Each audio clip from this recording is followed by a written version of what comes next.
As a young man growing up in New York City, I refused to pledge allegiance to the flag. Of course, I was sent to the principal's office, and he asked me, "Why don't you want to pledge allegiance? Everybody does." I said, "Everybody once believed the earth was flat, but that doesn't make it so."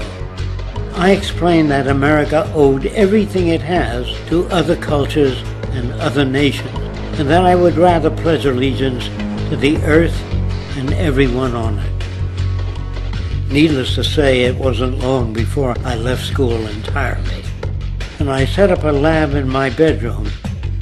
There I began to learn about science and nature.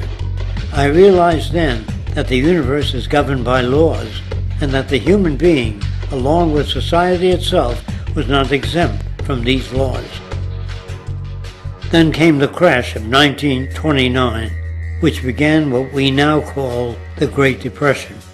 I found it difficult to understand why millions were out of work, homeless, starving, while all the factories were sitting there. The resources were unchanged. It was then that I realized that the rules of the economic game were inherently invalid.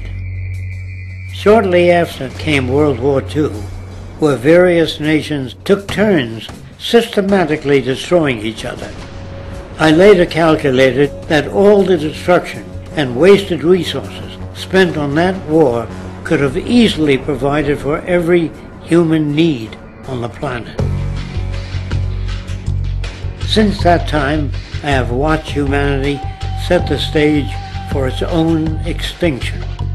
I have watched as the precious finite resources are perpetually wasted and destroyed in the name of profit and free markets.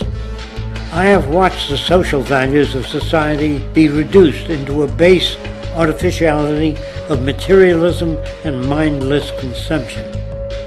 And I have watched as the monetary powers control the political structure of supposedly free societies. I'm 94 years old now, and I'm afraid my disposition is the same as it was 75 years ago. This shit's got to go.